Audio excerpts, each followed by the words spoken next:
Sa gitna ng malalim na gabi, ang baryo ng mga aswang ay tila napapalibutan ng kadiliman na higit pa sa gabi. Si Andres, ang pinuno ng baryo, ay nagmumuni-muni sa tindi ng kanyang magiging laban. Alam niyang hindi biro ang makakaharap ang isang makapangyarihang kalaban katulad ni Mang Kanor, isang albularyo at aswang na pinaniniwalaang may kapangyarihang lagpas sa karaniwan. Tumadagundong sa kanyang dibdib ang kaba, ngunit hindi ito nagpapakita sa kanyang anyo. Matigas ang kanyang ekspresyon, handa sa anumang laban. Paano ko matatalo si Mang Kanor? Hindi sapat ang lakas ko. Kailangan ko ng higit pa, isang kapangyarihang higit sa inaasahan ng kahit sino.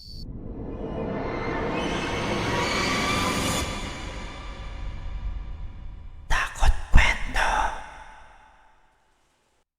Nagsimula siyang maglakad sa paligid ng baryo.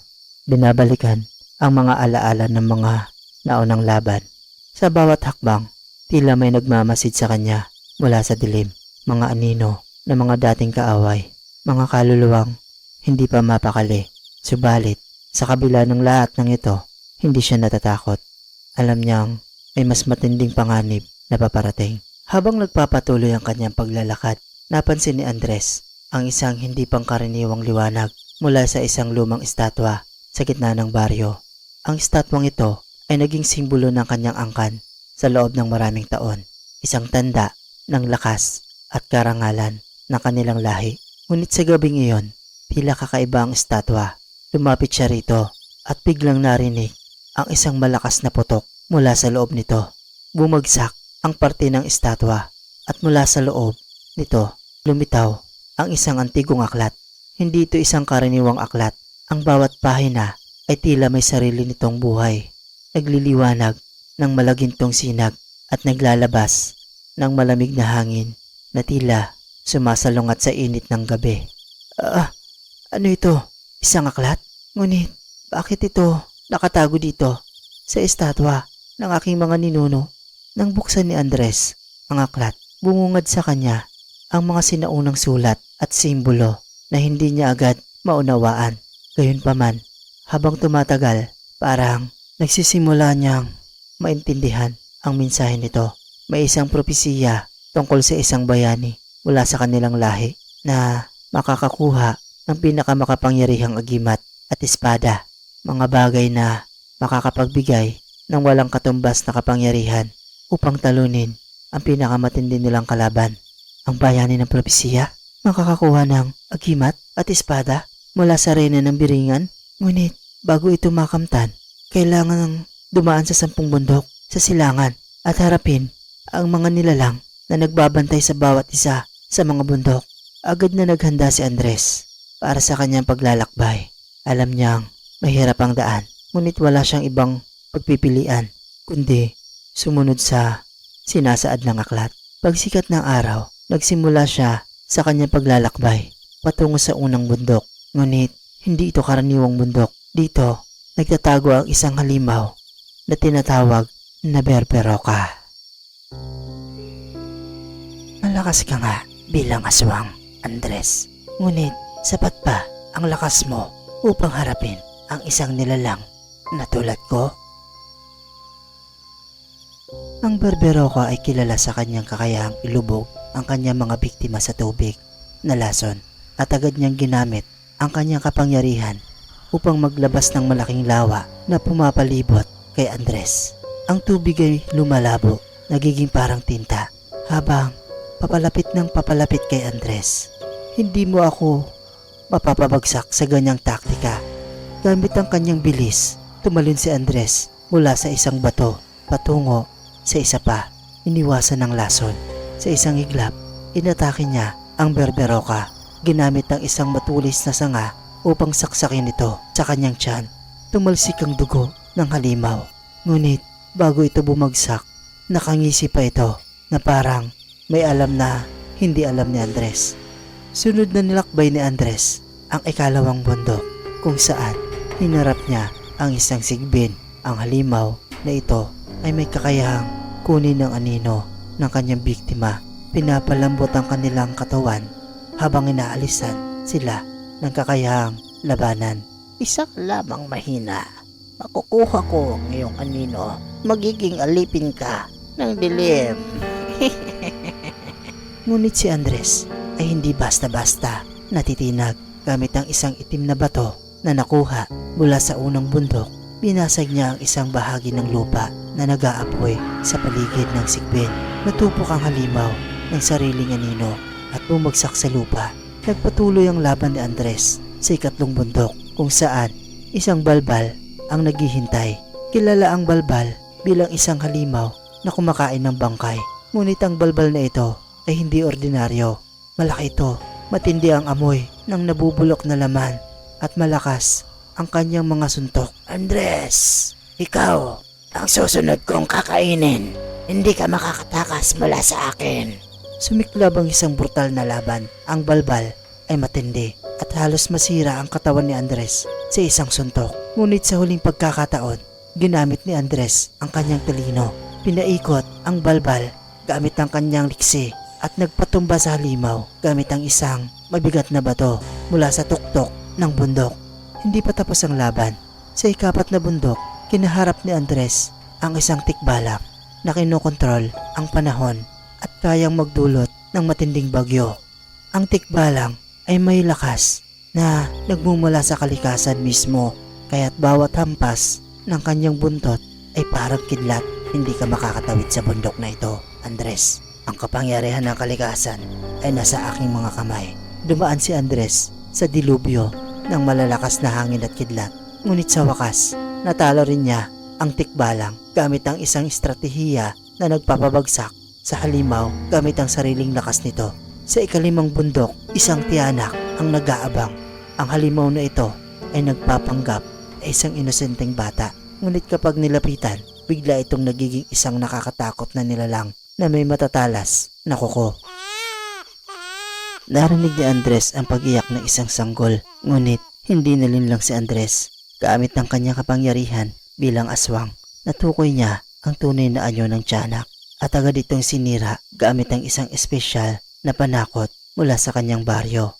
Nagpatuloy si Andres, isa-isang hinarap ang mga halimaw na nagbabantay sa bawat bundok. Sa ika-6 na bundok, isang kapre ang naghihintay, isang higanting nilalang na naninigarilyo ng tabako at may lakas ng 10 tao. Sa ika-7 bundok, isang manananggal ang humarap sa kanya. Sinusubukang patayin siya gamit ang kanyang matatalim na pakpak. Nang makarating si Andres sa ika-10 bundok, napagtanto niyang mas malapit na siya sa biringan. Ngunit ang huling bundok ay pinamumugaran ng isang bungisngis na may lakas na higit pa sa lahat ng halimaw na kanyang hinarap. Pero tinalo niya lang ito nang walang kahirap-hirap. Pagkatapos ng mahabang paglalakbay at pakikipaglaban, natagpuan ni Andres ang huling lugar. Isang paraisong tila wala sa mundong ito. Sa gitna ng kagubatan, nakita niya ang isang sinaunang portal patungo sa Biringan City. Ngunit bago niya matawid ito, isang matandang ermitanyo ang humarang sa kanyang daan. Nahanap mo na ang daan patungo sa kapangyarihan. Ngunit hindi ka basta-basta makakapasok. May isang huling pagsubok ang dapat pagdaanan.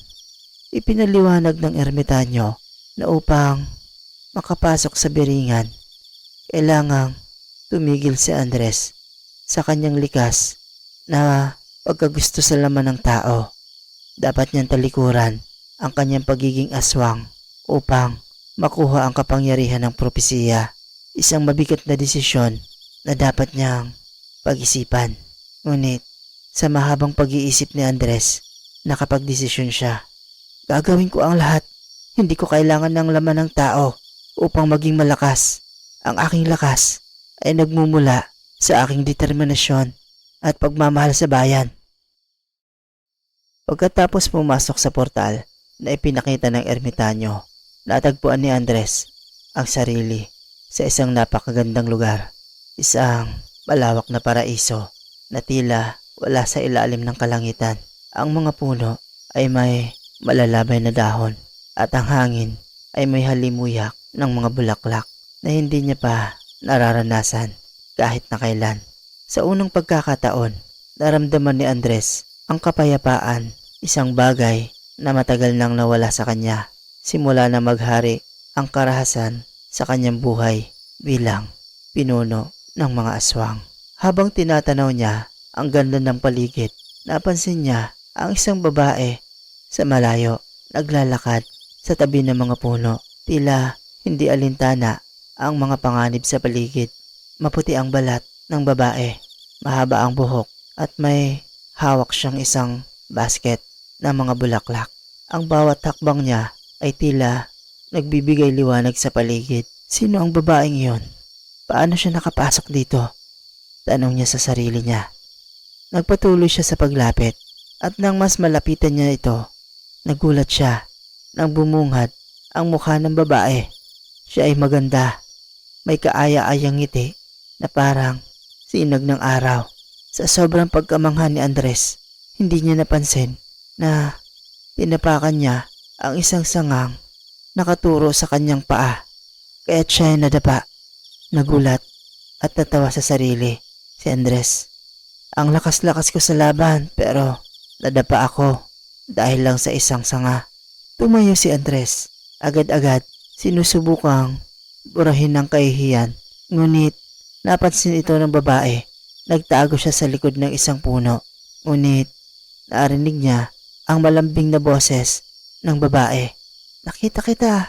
Huwag kang magtago dyan. Naglakad palapit si Isabel kay Andres na hindi alam kung paano siya kakausapin. Sa lahat ng laban na nararanasan niya, hindi siya kailanman nakaramdam ng takot o kaba. Ngunit sa harap ng isang inosenteng babae, naramdaman niyang para siyang bata ulit. Ikaw ba yung bayani na hinihintay namin? Tugon ni Isabel. Napakamot ng ulo si Andres at sa unang pagkakataon, parang nawalan siya ng tiwala sa sarili. Nakatingin siya kay Isabel, ngunit hindi niya alam kung paano sasagutin ang tanong nito. Nang magsalita na siya, medyo pabarok ang tono ng kanyang boses. Halatang kinakabahan si Andres, kaya sinubukan niya magbiro. Ewan ko, bayani? Siguro, pero hindi ako sigurado. Baka nadapa lang ako at bigla akong napadpad dito. Natawa si Isabel sa kanyang sinabi at ang tawa na ito ay parang musika sa kanyang tenga.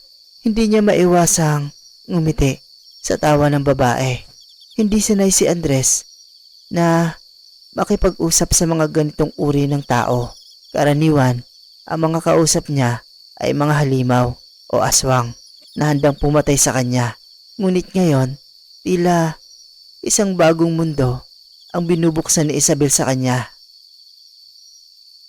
Sa kanilang pag-uusap, nagpatuloy si Isabel na tanungin si Andres tungkol sa kanyang misyon.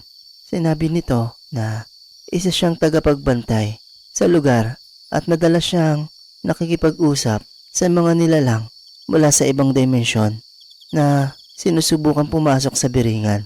Ipinakilala rin niya ang sarili bilang isang mortal na nagkataong pinili ng reyna ng diwata upang maging tagapag-alaga ng mga halaman at hayop sa lugar. Ikaw ang pinuno ng mga aswang, di ba? Paano ka napadpad dito? Napaisip si Andres sa tanong ni Isabel. Gusto niyang sabihin ng lahat ng kanyang pinagdaanan, ngunit hindi niya nais takutin ito. Naramdaman niya ang matinding hangad na protektahan si Isabel mula sa madilim na mundo na kanyang ginagalawan. Oo, pero hindi ito ang buhay na gusto ko. Pinilit lang akong maghari bilang pinuno, pero ngayon sinusubukan kong harapin ang kapangyarihang makakapagbagsak sa isang kalaban na mas malakas kaysa sa akin. Napangiti si Isabel. Tila nauunawaan ang kalungkutan at bigat ng sitwasyon ni Andres. Inabot niya ang isang bulaklak mula sa kanyang basket at iniabot ito kay Andres. Baka kailangan mo ng lakas. Ito ay para sa'yo. Tinanggap ni Andres ang bulaklak at sa sandaling iyon, tila naglaho ang lahat ng kanyang mga pag-aalinlangan at takot. Sa halip, naramdaman niya ang isang kakaibang lakas, hindi mula sa mga kapangyarihan ng isang aswang, kundi mula sa isang bagay na matagal nang hindi niya nararamdaman. Pag-ibig. Hindi ko alam kung bakit, pero parang mas ligtas ako sa kanya kaysa sa anumang halimaw na napatay ko. Habang patuloy ang kanilang paglalakbay papunta sa reyna ng Biringan, nag-uusap sina Andres at Isabel tungkol sa kanilang mga buhay. Sa gitna ng seryosong pag-uusap, may mga sandaling parang nakakalimutan ni Andres ang kanyang misyon dahil sa kaligayahan ng kanyang bagong kaibigan. Isang araw, habang sila'y nagpapahinga sa ilalim ng isang malaking puno, nag-uusap sila tungkol sa mga bagay na hindi karaniwang napag-uusapan ni Andres. Si Isabel, habang naglalaro ng bulaklak sa kanyang kamay. Anong pinakapangarap mo, Andres? Hindi alam ni Andres kung anong isasagot. Madalas kasi wala siyang ibang iniisip kundi ang mga laban at responsibilidad bilang pinuno ng mga aswang. Ngunit sa oras na ito, tila nagbukas ng bagong posibilidad ang tanong ni Isabel. Siguro ang matuto kung paano hindi madapa sa harap ng isang magandang babae. Natawa si Isabel at parang hindi nila alintana ang kanilang kinabukasan. Ngunit alam ni Andres na hindi siya maaaring magtagal sa ganitong pakiramdam. May misyon siyang dapat tapusin. Nang malapit na silang makarating sa portal na patungo sa reyna ng Biringan, muling humarap sa kanila ang ermitanyo. Hindi niya akalaing makikilala ni Andres si Isabel at mahuhulog ang loob nito sa kanya. Ngunit hindi niya pinansin ang bagay na iyon. Nakahanda ka na ba? Pumasok sa Biringan, Andres. May isang muling pagsubok na kailangan mong gawin. Dapat mong tandaan ang aking kondisyon. Hindi ka na maaaring kumain ng laman ng tao. Mula ngayon. Naguluhan si Isabel sa sinabi ng ermitanyo. Hindi pa niya alam ang buong katotohanan tungkol kay Andres bilang isang aswang. Tiningnan niya si Andres. Naghihintay ng paliwanag. Anong ibig sabihin nito, Andres? Napabuntong hininga si Andres. Hindi niya kayang itago pa ang katotohanan. Isabel, isa akong aswang. Ngunit nagbago na ako. Pinili kong talikuran ang lahat para makuha ang kapangyarihang makakapagligtas sa lahat. Nabigla si Isabel, ngunit sa halip na matakot, lalo siyang humanga kay Andres. Naramdaman niya ang bigat ng responsibilidad ng pinapasa ni Andres para sa kanyang mga tao. Hindi mahalaga kung ano ka noon. Ang mahalaga, ano ang pinili mo ngayon? Natigilan si Andres sa sinabi ni Isabel. Sa kanyang puso, alam niyang si Isabel ang magiging inspirasyon niya para sa mga susunod na laban. Humawak siya sa kamay ng babae at binigyan ito ng isang matamis na ngiti. Salamat, Isabel. Hindi ko ito magagawa kung wala ka. Nang makuha ni Andres ang gabay ng ermitanyo, ipinakita na sa kanya ang portal na magdadala sa kanya sa reyna ng Biringan. Nakahanda na siya, ngunit alam niyang malaki ang magiging sakripisyo nito. Ngayon, kasama na niya si Isabel sa kanyang puso. Nang ipakita ng ermitanyo ang portal, parang tumigil ang oras. Ang paligid ay tila lumabo at sa gitna ng napakadilim na daanan, ang portal ay kumikislap ng malabughaw na liwanag. Humakbang si Andres patungo rito habang si Isabel ay nakatingin, puno ng pag-aalala pero umaasa. Ramdam ni Andres ang bigat ng responsibilidad, hindi lang laban kay Mang Kanor, kundi para sa mga tao ng Biringan. At higit pa, tandaan mo, Andres, ang pagpasok sa Biringan ay hindi basta-basta. Dapat ay handa kang ibigay ang lahat, puso, isip at kaluluwa. Kung ikaw nga ang bayani mula sa propesiya, tatanggapin ka ng reyna. Ngunit kung hindi, maganda kang mawala sa kawalan. Humarap si Andres kay Isabel at sa kabila ng lahat ng karahasan at mga pagdurusa sa kanyang buhay, naramdaman niyang may natagpuan siyang isang bagay na mas malalim, ang pag-ibig. Lumapit siya sa kanya at humawak sa kanyang kamay. Babalik ako para sa'yo. Kahit ano pang mangyari, Isabel, babalikan kita. Ngumiti si Isabel, ngunit may bakas ng takot sa kanyang mga mata. Alam niyang malaki ang panganib, ngunit sa kabila ng lahat, may tiwala siya kay Andres. Maghihintay ako kahit gaano pa katagal. Nang matapos ang kanilang sandali, humarap si Andres sa portal. Tumango ang ermitanyo at unti-unting naglahak sa kadiliman. Hinayaan si Andres na harapin ang kanyang tadhana. Pagpasok ni Andres sa portal, nakaramdam siya ng matinding bigat sa kanyang katawan. Parang hinahatak siya pababa ng hindi maipaliwanag na puwersa. Ang kanyang mga mata ay nabulag ng liwanag, ngunit unti-unti itong naglaho at bumungad sa kanya ang isang lugar na hindi pa niya nasisilayan. Ang Biringan ay isang napakagandang syudad, puno ng malalaking puno at kristal na kumikislap sa ilalim ng sinag ng buwan. Ang mga gusali ay tila yari sa purong ginto at ang mga nilalang na naglalakad dito ay pawang mga diwata at iba pang mga nilalang ng kalikasan. Ngunit hindi ito ang kanyang pakay. Kailangan niyang makita ang reyna ng Biringan upang makuha ang kapangyarihang magpapabagsak kay Mang Kanor. Nang papalapit siya sa malaking palasyo ng reyna, naramdaman niya ang kakaibang tensyon. Ang bawat hakbang ay parang sinusukat, parang may mga matang nagmamasid sa kanya. Nang siya'y makarating sa pintuan ng palasyo, nagbukas ito ng mag-isa at pumasok siya sa isang malawak na bulwagan. Sa dulo ng bulwagan, naroon ang reyna ng Biringan, isang napakaganda at makapangyarihang nilalang na nakaupo sa isang trono na yari sa purong kristal.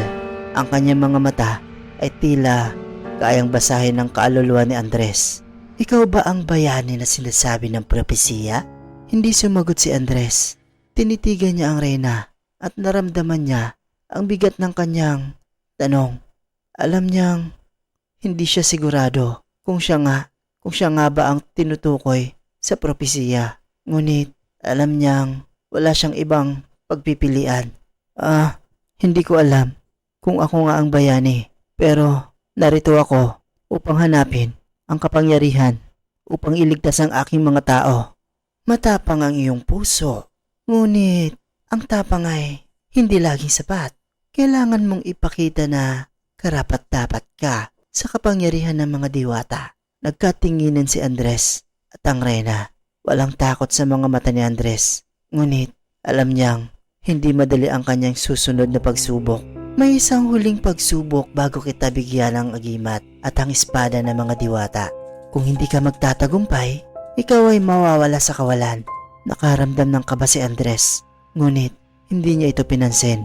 Nang biglang lumitaw sa harap niya ang isang halimaw na gawa sa itim na usok.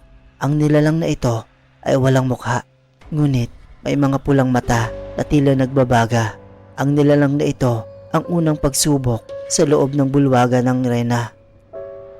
Naghanda si Andres sa pakikipaglaban. Ang kanyang mga kamay ay kumikislap, handa nang gamitin ang natitira niyang kapangyarihan bilang pinuno ng mga aswang.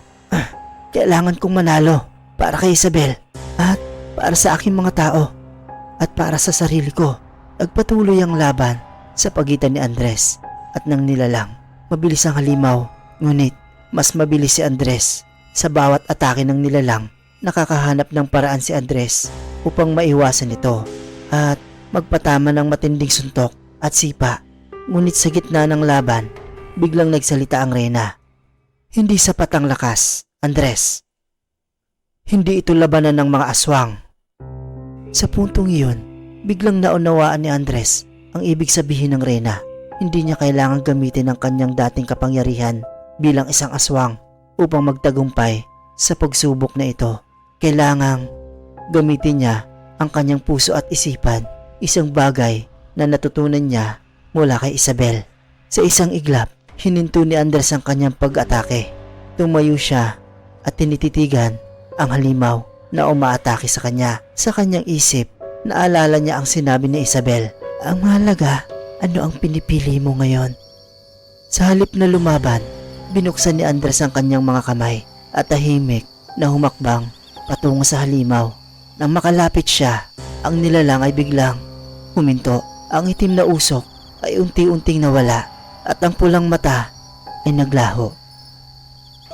Nagtagumpay ka, Andres.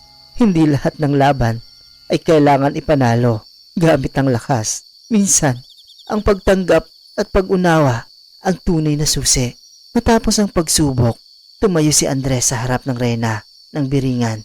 Mula sa kanyang trono, kinuha ng reyna ang isang maliit na kahon na yari sa kristal.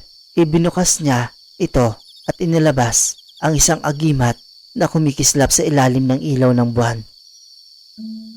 Ito ang agimat na magbibigay sa iyo ng kapangyarihang kailangang upang talunin si Mang Kanor. At ito naman ang espada ng mga diwata, isang sandatang yari sa purong liwanag at matinding kapangyarihan.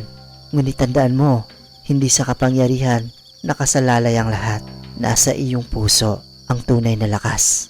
Tinanggap ni Andres ang agimat at espada na may pasasalamat. Alam niyang ito na ang kanyang magiging sandata sa huling laban kay Mang Kanor. Ngunit sa kabila ng lahat ng kapangyarihang ito, isang bagay ang nasa isip niya, si Isabel.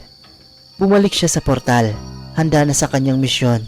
Ngunit hindi niya iniwan ang pangakong pabalik para sa babaeng minamahal niya.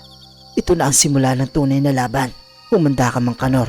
Matapos ang hirap ng pagsubok at makuha ang kapangyarihan mula sa reyna ng biringan, si Andres ay bumalik sa mundo ng mga mortal.